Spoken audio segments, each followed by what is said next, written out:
Magandang gabi, Milenyo. Kumusta ka na? Ano, nangihina ka na o hirap ka ng lumakad kasi masasakit na yung mga paa mo, parehas ng pilay, tapos baldado na rin parehas, pakpak mo, tas bulag na rin parehas na mata mo. Kamusta ka na? Malapit ka na mag 20 years old. Next year, 20 ka na. Yan kasi Milenyo. Yan. O, yan. Kahit bulag na siya, halatang pearl ay yung mata niya. Ayan.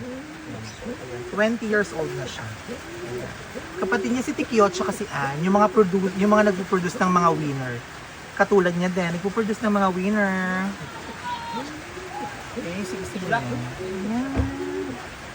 Say hi, mag-hi ka sa kanila, Milenyo. Ayan. Ayan, halatang matanda na siya talaga. Ayan. Hi. Ayan. Si Milenyo, 19 years old, inbred.